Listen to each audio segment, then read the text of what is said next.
정결한 거, 그리고 이 정결한 거 이거 가지고 지금 계속 대화하는 걸 우리가 봤습니다. 그 바리새인하고 서기관들이 예수님께로 오는데요. 이 오는 이유는 이제 예수님의 말씀을 잘 들으려고 온 건 아니고요. 우리가 이제 1절과 2절에서 보는 것처럼 이제 책 잡으려고, 예수님이 하시는 그 행동을 어떻게든 이제 책 잡으려고 그 건덕지를 잡으려고 온 겁니다. 근데 왔더니 때마침 이제 예수님의 제자들이 뭘 하고 있냐면 빵을 더러운 손으로, 이제 씻지 않은 손으로 먹고 있는 것을 본 것이죠. 그래서 이제 제자들이 그렇게 하고 있으니까 이제 그걸 가지고 문제를 제기하는 게 바로 5절의 말씀입니다. 5절 말씀 한번 같이 보실까요? 네, 앞에 띄워주실 수 있으시면 감사하겠습니다. 네, 5절입니다. 같이 보겠습니다. 이에 바리새인들과 서기관들이 예수께 묻되 어찌하여 당신의 제자들은 장로들의 전통을 준행하지 아니하고 부정한 손으로 떡을 먹나이까? 문제 제기하는 것은요, 지금 이제 부정한 손이라고 얘기했는데 이게 위생을 지적하는 게 아닙니다. 지금 바리새인들이 지적하는 사항은 위생상 너무 더러워요, 이 얘기하려는 게 아닙니다. 뭐 이제 더러운 손으로 먹으면은 뭐 포도 상규균에 걸리고 뭐 식중독에 걸리고 손을 왜 안 씻었냐, 안 씻으면 혼난다, 뭐 그런 얘기 하려는 게 아니라, 위생을 얘기하려는 게 아니라 지금 바리새인들은 뭐를 지적하고 싶었냐면 정결의 문제를 지적하려고 지금 이 얘기를 하는 겁니다. 그 부정한 손, 정결의 문제를 지적하는 것이죠. 바리새인들은 이 정결을 위해서요 뭐를 했냐면, 우리가 5절 말씀에도 보고 있지만 장로들의 전통을 지켰습니다. 바리새인하고 이 유대인들은요 자신들이 지키고 있던 그런 장로들의 전통이 있었습니다. 그래서 3절과 4절 말씀 한번 보시면요, 3절과 4절, 3절과 4절에 그 자신들이 지키는 그 전통이 있는데 한번 같이 읽어보겠습니다. 바리새인들과 모든 유대인들은 장로들의 전통을 지키어 손을 잘 씻지 않고서는 음식을 먹지 아니하며 또 시장에 돌아와서도 물을 뿌리지 않고서는 먹지 아니하며 그 외에도 여러 가지를 지켜오는 것이 있으니 장과 주발과 녹그릇을 씻음이라. 이것처럼 이들이 지키던 장로들의 전통은 뭐냐면요, 이제 손 씻고 음식을 먹고요, 또 뭐 있냐면 시장에 돌아와서 물을 뿌렸다는 건 뭐냐면 이제 몸을 씻는 걸 얘기를 하는 겁니다. 그래서 몸을, 시장을 갔다 오면 꼭 몸을 씻고 그리고 이제 밥을 먹든지 뭘 했습니다. 그것도 이제 그것만 한 건 아니고 또 그 밖에 이제 그릇들을 이거를 다 씻고 그렇게 이제 했던 것이죠. 그래서 이 사람들이 지켰던 전통은요, 이제 앞서서도 얘기 드렸지만 위생 때문에 이렇게 열심히 씻은 게 아니고, 그게 아니라 뭐 때문에? 정결 의식 때문에, 그 부정과 관련해서 이렇게 열심히 씻고 그렇게 했던 겁니다. 지금은 우리가 뭐 씻지 말라고 해도 씻으시잖아요. 아닌가요? 네, 씻지 말라고 해도 매일 이렇게 씻습니다. 뭐 하루에 한 번만 씻겠습니까? 뭐 두 번도 씻고 막 이렇게 하시잖아요. 근데 이제 이 사람들은 이건 이제 정결 의식으로 씻는 거기 때문에 이게 보통 이제 힘들고 이게 보통 옥죄는 문제가 아니었던 것이죠. 근데 이 장로들의 전통은 언제 이렇게 생겨났냐면은 이 사람들이 이제 바벨론 포로에 잡혀갔다가 이제 바벨론 포로에서 돌아오면서 그때부터 이 전통을 만들어냈습니다. 이제 본래 취지는 이제 좀 뭐 좋은 취지였어요. 어떤 취지냐면 이제 율법을 우리가 이제 포로 생활 끝나고 왔잖아요. 좀 잘 지켜보자, 그런 취지로 이제 이런 것들이 좀 시작이 됐던 것입니다. 근데 이제 문제가 뭐냐면 율법을 이제 해석을 하는데, 율법을 잘 지키려고 하는데 그 율법을 해석하면서 없던 규칙도 이렇게 만들어낸 게 문제가 된 거예요. 그래서 이 사람들이 어떻게 이렇게 적용을 했냐면, 이제 구약 성경에 보니까 이제 제사장들이 임무를 수행하려면 어떻게 하냐면요, 정결 의식을 했습니다. 이제 제사장들이 의식을 하려면 이제 정결 의식을 했는데, 임무를 수행하기 전에 뭐 했냐면 먼저 손을 씻고 발을 씻고 이런 일들을 했었습니다. 그래서 이 바리새인들이 구약 성경에 이 정결 의식, 제사장들이 하는 걸 보고 무슨 생각을 했냐면, 모든 사람들이 다 일상생활에서 지켜야 돼, 이렇게 이제 해석을 끌고 나갔던 것이죠. 그래서 이제 없는 규정들을 자기들이 이제 추가로 만들어내고 그게 이제 장로들이 전통이 돼서 유대인들이라면은 이 모든 것들을 다 지키고 그렇게 해왔던 것입니다. 근데 지금 이제 이 사람들이 예수님께 와가지고 장로들의 전통을 지키지 않습니까? 왜 안 지킵니까? 너희들 지금 부정하다 이것을 지금 걸고 넘어지는 그런 상황인 것입니다. 그래서 예수님께서 뭐 어떻게 대답을 하시냐면 이제 6절 말씀 한번 같이 읽으면 좋겠습니다. 예수님의 대답입니다. 6절입니다. 이르시되 이사야가 너희 외식하는 자에 대하여 잘 예언하였도다. 기록하였으되 이 백성이 입술로는 나를 공경하되 마음은 내게서 멀도다. 아멘. 이게 이제 이사야서 말씀에 있는 거를 예수님께서 그대로 가져와서 하시는 말씀입니다. 어떤 말씀이냐면요. 입술로는 공경하는데 근데 마음으로는 공경하는 게 아니다. 이걸로 지금 예수님께서 지적하고 계십니다. 그러니까 뭐냐면요. 겉으로만 하나님을 공경하는 척하고 있다. 이거를 지금 말씀하고 계십니다. 외식을 말하는 것이죠. 겉과 속이 다른 거에 대해서 예수님이 말씀을 하십니다. 하나님을 이제 공경하는 마음은 없고요. 하나님 공경하는 마음은 없고 겉으로만 되게 공경해 보이는 그런 거치대를 너희가 하고 있다. 이거를 말씀하는 것이죠. 우리나라 이제 사자성어 중에서요. 제가 찾아보니까 이제 표리부동이라는 말이 있습니다. 예, 표리부동 들어보셨죠? 그 표리부동이라는 게 뭐 어떻게 생겼는지 이제 그거에 대해서 좀 써 있는 것을 제가 봤는데요. 이제 왕이 관리들과 함께 이런 정책을 좀 내놨다 그래요. 이제 검소하게 생활하고 그리고 가난한 백성들을 헤아리자. 그래서 그렇게 하기 위해서 이 무명으로 된 옷, 예, 그렇죠. 서민들이 입는 그 무명으로 된 옷을 입기로 했습니다. 그래서 이제 표가 뭐를 의미하냐면은 이제 그 무명 옷의 겉을 뜻하는 그 표라고 그래요. 그리고 리는 뭐냐면 거친 흰 무명의 안감을 뜻하는 말이라고 해요. 그래서 이제 그거를 입으면서 이제 백성들이 마음을 헤아리자 이건데, 근데 실제로는 이 무명 옷을 입었냐 안 그랬다는 거예요. 예, 실제로는 무명을 입질 않고 언제만 입었냐면은 그 행사할 때만, 예, 어떤 행사할 때나 아니면 어쩔 수 없이 뭘 보여줘야 될 때 그럴 때만 입었지 아무도 이 무명 옷에 대해서 입지 않았다는 그런 내용이 적혀 있습니다.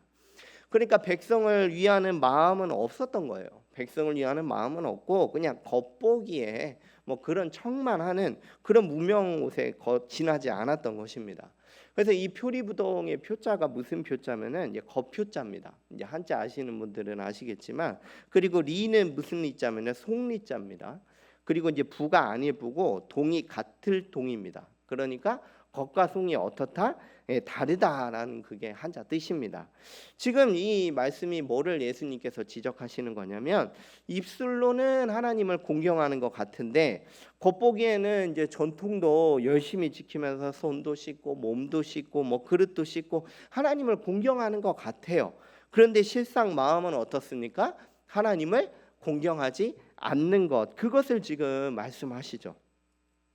그래서 이거를 좀 단어 하나로 좀 표현을 하면 이렇게 표현할 수 있습니다. 형식주의를 말하는 겁니다. 이 형식주의에 빠져가지고 전통적인 규칙만 지키면 된다 이렇게 생각했던 게 당시 바리새인과 유대인들 이렇게 생각하고 있었던 것이죠. 그래서 이 사람들이 이렇게 형식주의에 빠지다 보니까 이제 어디까지 갔냐면 그 대표적인 실례가 이제 오늘 본문에 나오는데요.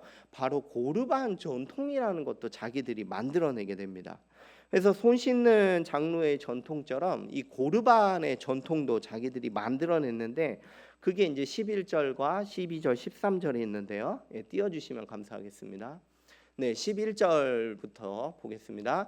너희는 이르되 사람이 아버지에게나 어머니에게 말하기를 내가 드려 유익하게 할 것이 고르반 곧 하나님께 드림이 되었다고 하기만 하면 그만이라 하고 어머니에게 다시 아무것도 하여 드리기를 허락하지 아니하여 너희가 전한 전통으로 하나님의 말씀을 불하고 또 이 같은 일을 많이 행하느라 하시고. 아멘. 우리가 십계명에 보면 어떤 계명이 있냐면 이제 내 부모를 공경하라라는 그 계명의 말씀이 있습니다. 기억나실 겁니다. 그래서 이제 부모님이 늙었을 때 어떻게 합니까? 자식들이 경제적으로나 아니면 여러 가지 뭐 챙겨 드려야 될 것, 이런 것들로 이제 부모님을 돌봐 드려야 되는 것이죠. 만약에 부모님을 공경하지 않으면 이제 구약 율법에 의하면 돌로 쳐 죽여라 이렇게 돼 있습니다. 그래서 이제 부모님을 공경하는 게 굉장히 중요한데, 여기에 이제 한번 생각을 해보세요. 부모님을 이제 봉양하려고 드려야 되는 그 돈이 있다고 한번 생각을 해보십시오. 부모님을 이제 봉양해야 되니까 돈이 있어요. 드려야 할 돈이 있어요. 근데 그 부모님께 드려야 될 그 돈을 이제 하나님께 바쳐진 예물이 됐다라고 선언해 버립니다. 그게 바로 고르반입니다. 부모님께 드려야 될 그 예물을 이제 고르반하면서 하나님께 바쳐질 돈이 됐습니다라고 선언을 하는 거예요. 그렇게 하면 어떻게 될까요? 부모님께 드리지 않아도 되는 것이죠. 이거를 만들어낸 것입니다. 그러면은 이 사람들이 정말로 그걸 가지고 하나님께 뭐 드리기라도 했냐? 뭐 실제로는 그렇지도 않았어요. 하나님께 드리지도 않았어요. 결국에는 다 어떻게 되는 겁니까? 결국에는 그냥 자기가 쓰고 말아버리는 그런 이제 고르반 정책이었던 것이죠. 그래서 이 고르반 정책이 이제 겉으로는 이제 고르반 외치면서 뭐 하나님께 드려서 하나님을 되게 경외하는 것 같잖아요. 겉으로 보기에는. 그러나 실제 속마음은요, 하나님을 경외하는 것도 없고 드리지도 않았고요. 심지어 부모님을 분명히 경외하라고 하나님이 말씀하셨는데 그 십계명마저도 어기는 그런 전통을 자기네들이 이렇게 계속 만들어냈던 것입니다. 하나님께서는 이렇게 고르반 규정을 주신 적이 없어요. 자기들이 이렇게 전통으로 장로의 유전으로서 이렇게 만들어낸 것이죠.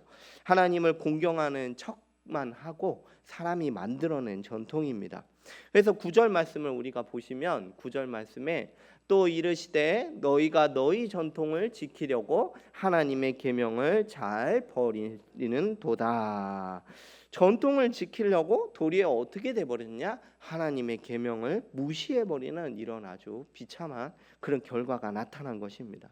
이게 바로 형식주의에 빠져버린 아주 대표적인 사례로 우리가 고르반을 보고 있는 것이죠.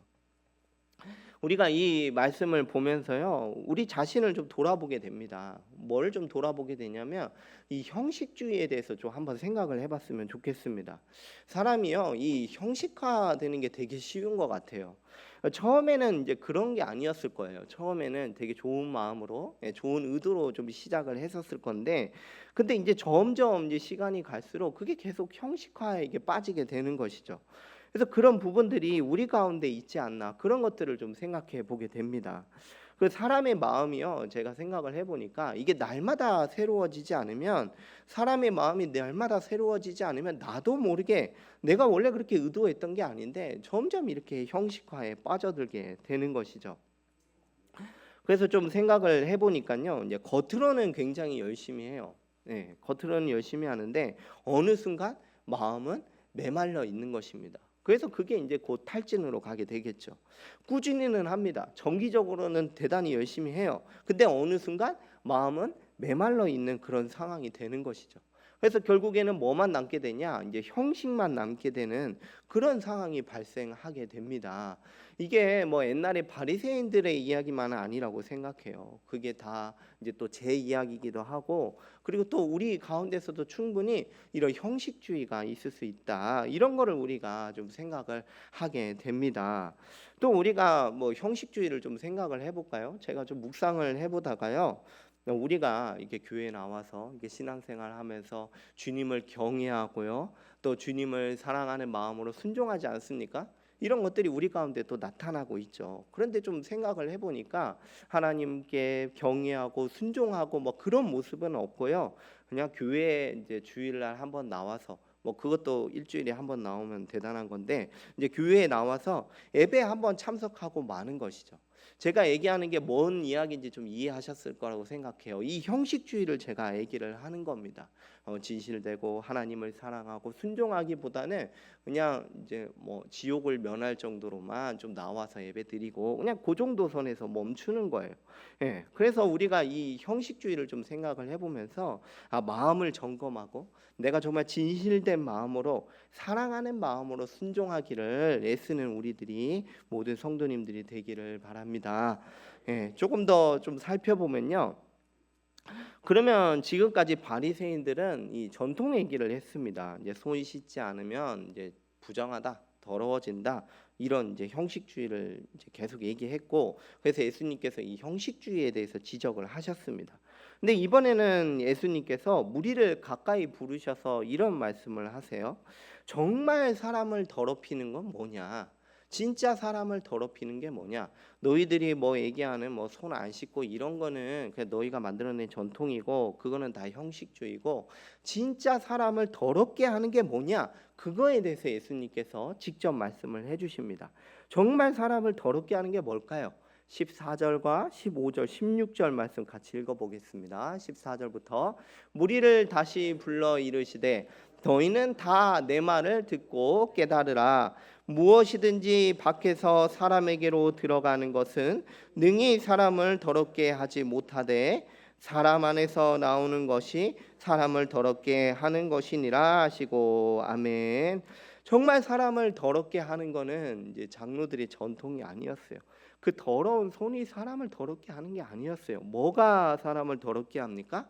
사람 안에서 나오는 것이 더럽게 한다. 이렇게 예수님께서 말씀을 해주셨습니다.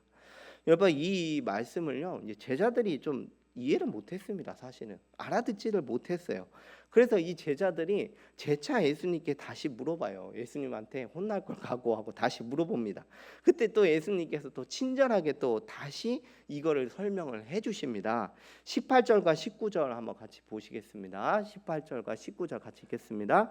예수께서 이르시되 너희도 이렇게 깨달음이 없느냐? 무엇이든지 밖에서 들어가는 것이 능히 사람을 더럽게 하지 못함을 알지 못하느냐? 이는 마음으로 들어가지 아니하고 배로 들어가 뒤로 나감이라. 이러므로 모든 음식을 깨끗하다 하시니라. 아멘. 마음으로 들어가지 않는다. 이게 좀 이해가 되십니까? 밖에서 들어가는 거는요, 사람을 더럽게 하지 못합니다. 왜냐하면 밖에서 입으로 들어가는 것은 어디로 나옵니까? 밖으로, 그렇죠? 예, 뒤로 이렇게 배설돼서 나오게 마련이죠. 이제 밖에서 이제 뭐 더러운 손으로 뭐 집에서 입으로 들어간 게, 한번 생각해 보세요. 더러운 손으로 뭘 먹었습니다. 근데 그 먹은 게 마음으로 들어갑니까, 여러분? 19절에 써 있습니다. 마음에 들어가지 않는다. 마음으로 들어가는 게 아니에요. 그게 아니라 어디로 가죠? 몸 뒤로, 배로 들어가서 뒤로 나간다. 이렇게 말씀하고 있습니다. 그러니까 몸 안에 들어가는 게, 그 밖에서 몸 안에 들어가는 게 마음을 거치지 않고 배설로 나간다. 그러면은 사람을 더럽히는 게 뭐냐? 사람을 더럽히는 건 뭐냐면 앞에 18절에 있는데 사람에게서 나오는 그것이, 사람에게서 나오는 그것이 사람을 더럽게 한다. 그것을 말씀하고 있습니다. 18절이 아니라 다른 절 같은데요. 사람에게서 나오는 게, 그게 바로 너희를 더럽게 한다. 그게 뭡니까? 사람의 마음 속에서 나오는 게, 그게 너희를 더럽게 하는 거야. 이거를 예수님이 가르쳐 주셨습니다. 여러분, 우리가 이제 이 성경 말씀을 보고 있지 않습니까? 그리고 이제 또 성령님께서 우리 마음속에 계셔서 깨닫게 해주세요. 그러니까 이제 우리가 이 말씀을 보고 우리 마음속에 나오는 것이 우리를 더럽게 하는구나라고 알고 있지만, 사실 이 당시 유대인들, 바리새인들은 이거 전혀 깨닫지 못하던 사실입니다. 전혀 이거를 생각도 못했어요. 그냥 그저 몇 가지 형식만 지키면 되는 거라고 생각을 했던 거예요.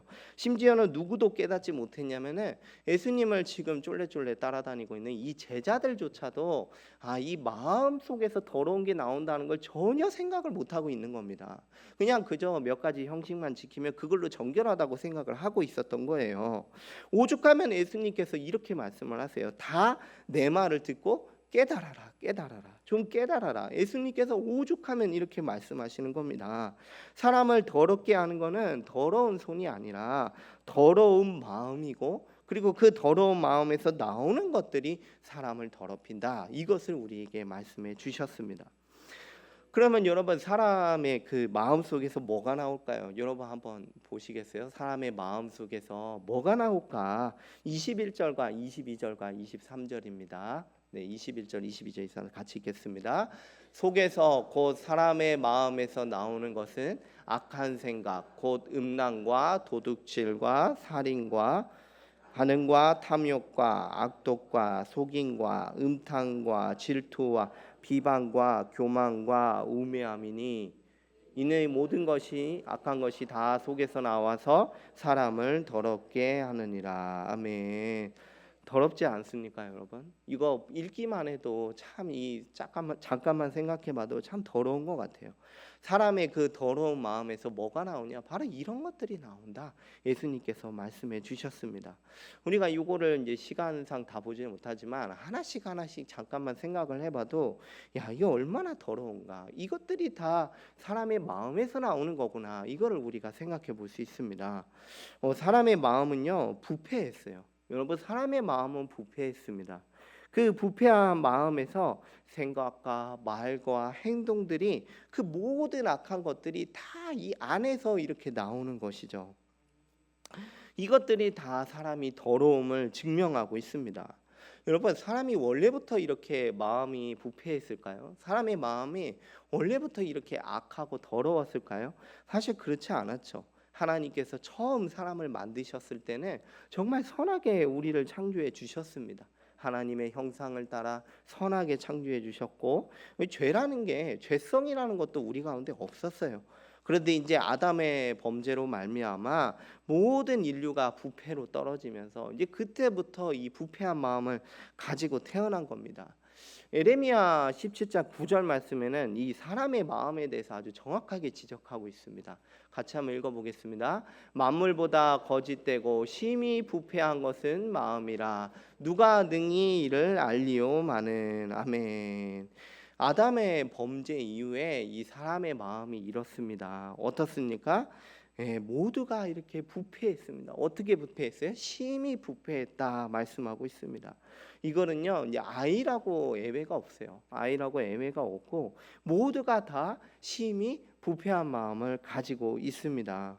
여러분, 우리의 이 죄성을요 인정해야 됩니다. 21절과 22절 말씀에서 우리가 이게 낯선 게 아니지 않습니까? 우리 이 그 부패한 마음에서 나오는 이 모든 것들 우리에게도 있다는 것을 우리가 볼 수 있죠. 여러분, 이 모든 죄악들은요, 이 다 마음에서 출발합니다. 이 모든 죄악의 근원이 다 어디입니까? 그 마음에서 출발을 하는 겁니다. 여러분, 쉬운 예로 하나 들어보면요, 그 미워하는 마음이 생겼어요. 그러면 어디로 이어질까요? 미워하는 마음이 이제 출발해서 이제 심하면은 그게 이제 살인으로까지 그렇게 이어지고 낳게 되는 거죠. 이 마음의 문제, 이 마음에서 모든 죄악이 출발하고 다 이렇게 나오는 것이죠. 여러분, 이 세상은요, 이 비참한 문제에 대해서 잘 몰라요. 이 비참한 거에 대해서 잘 생각을 안 합니다. 왜냐하면 눈에 안 보이기 때문이죠. 사람들은 뭐 사람의 마음이 뭐 선하다고 생각하거나 아니면은 자신의 마음이 부패했고 하나님 앞에 죄인입니다 얘기하면 오히려 화를 내요. 그렇죠? 예. 사람은 이 심각성을 잘 생각하지 않습니다.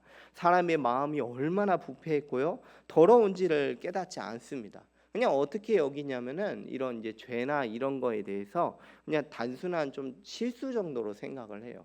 아니면 실수가 아니면은 또 이렇게도 생각을 해요. 그냥 좀 조금 잘못한 거다. 아니면 좀 연약해서 내가 유전적으로 이렇게 좀 설계가 돼 있어서 이렇게 좀 잘못한 거야. 그렇게 생각을 하는 것 같아요. 근데 여러분, 이게 유전적인 뭐 그런 DNA 문제입니까? 그 마음의 문제다. 이거를 예수님께서 말씀을 하고 계시는 것이죠.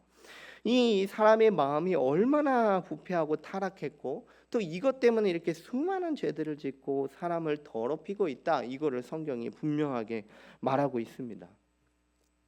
여러분, 이 더러움이 보이십니까? 이 진짜 더러운 게 뭔지가 좀 보이십니까? 오늘 말씀을 보시면서 진짜 더러운 게 뭔지가 좀 보이실 거예요. 이 부패한 사람의 마음이 보이십니까? 이 말씀을 보면서요, 정말 부패하고 깜깜한 그 마음이 보이실 겁니다. 그러면 이거 뭐 어떻게 하겠습니까? 이 깜깜한 마음, 더러운 마음, 부정한 마음, 그리고 또 거기에서 나오는 이 엄청난 죄들, 이거 어떻게 하겠냐는 것이죠. 지금 여러분, 사람들 앞에 이 본문 말씀에 사람들 앞에, 제자들 앞에, 서기관과 바리새인 앞에 누가 서 계시죠? 누가 서 계십니까? 예수님께서 지금 서 계십니다. 그러면은 조금만 더 생각을 해봅시다. 사실은 제가 이거 이야기를 하려고 지금까지 이 이야기를 끌고 온 겁니다. 여러분, 지금 이 사람들 앞에서 마음이 부패하고 썩어가지고 죄가 계속 나오고 있는 그 사람들 앞에 누가 서 계시냐? 예수님이 서 계신 걸 우리가 보고 있습니다. 이 예수님이 누구냐면요, 이 더러운 마음을 깨달았으면 지금 앞에 서 있는 사람이 누군지를 지금 이 사람들이 깨달았어야 돼요. 지금 앞에 누가 서 계시냐? 사람의 더러운 마음을 깨끗하게 하시고 거기서 나오는 모든 죄를 용서하시는 분이 지금 자신들 눈앞에 서 계시다. 이거를 지금 깨달아야 됐었습니다. 예수님께서는 지금 몇 절인지는 좀 찾아봐야 되는데, 예수님께서는 깨달으라고 말씀을 하셨어요. 여러분, 깨달아야 됩니다. 지금 자신들의 눈앞에 부정한 마음을 가지고 있는 이 사람들 앞에 누가 서가고 계신지를 지금 깨달아야 되는 것입니다. 오늘 본문 말씀에서는 이제 더러운 마음에서, 그렇죠? 더러운 죄가 나와서 사람을 더럽힌다 하고 이제 그렇게 끝납니다. 우리가 23절에 보면은 이 악한 게 나와서 사람을 더럽힌다 하고 끝납니다. 끝나는데 여러분, 우리가 이 말씀을 듣고 무슨 생각을 해야 되고 우리가 어디까지 나가야 되겠습니까? 우리를 부정해서 정결하게 하시는 분이 누구냐? 이거를 우리가 발견하게 되는 것이죠. 더러운 마음을 깨끗하게 하시는 분이 누구냐? 바로 우리 눈앞에 있는 예수님이다. 이것을 우리가 깨닫게 됩니다. 여러분, 어떻게 하면 이 더러움이 깨끗해지겠습니까? 우리가 이 더러움이 심각성을 우리가 살펴봤어요. 어떻게 깨끗해질 수 있느냐? 그게 바로 예수님의 십자가 복음입니다. 여러분, 믿으십시오. 예수님의 십자가 복음이 이 모든 더러움에서 깨끗하게 하신다. 이것을 믿으시기를 바라겠습니다. 우리의 죄를 대신하여 죽이신 그 십자가만이 우리를 깨끗하게 할 수 있다. 이것을 믿으시기를 바라겠습니다. 여러분, 사람이 만들어내는 거는요, 기껏 해봐야 그냥 형식주의예요. 뭘 만들어내는 전통뿐이에요. 사람을 깨끗하게 할 수 없어요. 그리고 그 죄의 근원도 찾지를 못해요. 근데 예수님께서 우리 가운데 찾아오셔서 우리의 죄의 문제를 밝혀주시고 우리 더러운 마음의 문제를 드러내 주시고 자신이 그 십자가 사역으로서 우리의 마음을 깨끗하게 해주시고 우리의 죄의 문제도 해결해 주신 줄로 믿으시기를 바라겠습니다. 히브리서 9장 14절 말씀입니다. 히브리서 9장 14절 같이 읽겠습니다. 하물며 영원하신 성령으로 말미암아 흠없는 자기를 하나님께 드린 그리스도의 피가 어찌 너희 양심을 죽은 행실에서 깨끗하게 하고 살아계신 하나님을 섬기지 하지 못하겠느냐. 아멘. 디도서 2장 14절 말씀도 같이 읽어보겠습니다. 디도서 2장 14절. 그가 우리를 대신하여 자신을 주심을 모든 불법에서 우리를 속량하시고 우리를 깨끗하게 하사 선한 일을 열심히 하는 자기 백성이 되게 하려 하심이라. 아멘. 예수님의 이 십자가만이 우리의 마음을, 우리의 모든 죄를 깨끗하게 하실 수 있다. 이것을 믿으시기를 바라겠습니다. 여러분, 이거요, 우리가 다 아는 것 같잖아요. 다 아는 것 같잖아요. 이 7장 말씀을 우리가 가만히 묵상해보고 쭉 따라가 보면요, 아, 이 사람이라는 게 이렇게 형식주의로 빠지는구나. 그리고 이 모든 죄의 근원이 바로 이 마음의 문제다라는 것을 우리가 발견하는 겁니다. 그리고 그 마음을 깨끗하게 하실 수 있는 분이 누구냐? 그게 바로 예수님밖에 없다. 이거를 우리가 발견하게 되는 것이죠. 여러분, 이것을요, 이렇게도 말할 수 있어요. 이렇게도 말씀드릴 수 있어요. 예수님을 믿으면은 우리에게 주어지는 놀라운 일이 뭐냐면 예수님께서 성령을 보내주십니다. 그래서 우리 신자들의 마음에 누가 자정해 계시죠? 성령님께서 자정해 계십니다. 믿으시기를 바라겠습니다. 뭐 특별한 사람만 주는 게 아니에요. 예수님 믿는 사람에게 다 주셨어요. 정말입니다. 근데 이 성령님께서 각자의 마음속에 계심으로 그 놀라운 일이 벌어지는데요. 무슨 일이 벌어졌냐면 우리 마음 가운데 새 마음을 주신 일이 벌어졌습니다. 그러니까 더러운 마음을 깨끗하게 하시고 우리의 마음을 어떻게 해주셨냐? 새로운 마음으로 바꿔 주셨습니다. 성령님이 우리 마음 가운데 오셔서 하시는 일이 뭐냐면 바로 이 중생의 일, 이 중생의 사역을 우리 가운데 하신 것이죠. 디도서 3장 5절 말씀인데요. 디도서 3장 5절 말씀입니다. 우리를 구원하시되 우리가 행한 바 의로운 행위로 말미암지 아니하고 오직 그의 긍휼하심을 따라 중생의 씻음과 성령의 새롭게 하심으로 하셨나니. 중생으로 씻으시고 성령에 어떻게 하셨습니까? 새롭게 하심을 우리에게 베풀어 주셨습니다. 성령님이 우리 가운데 내주하심으로 우리 마음 가운데 중생이 일어나는데요. 그 더러운 마음을 깨끗하게 해주실 뿐만이 아니라 어떻게 해주십니까? 새롭게 해 주셨습니다.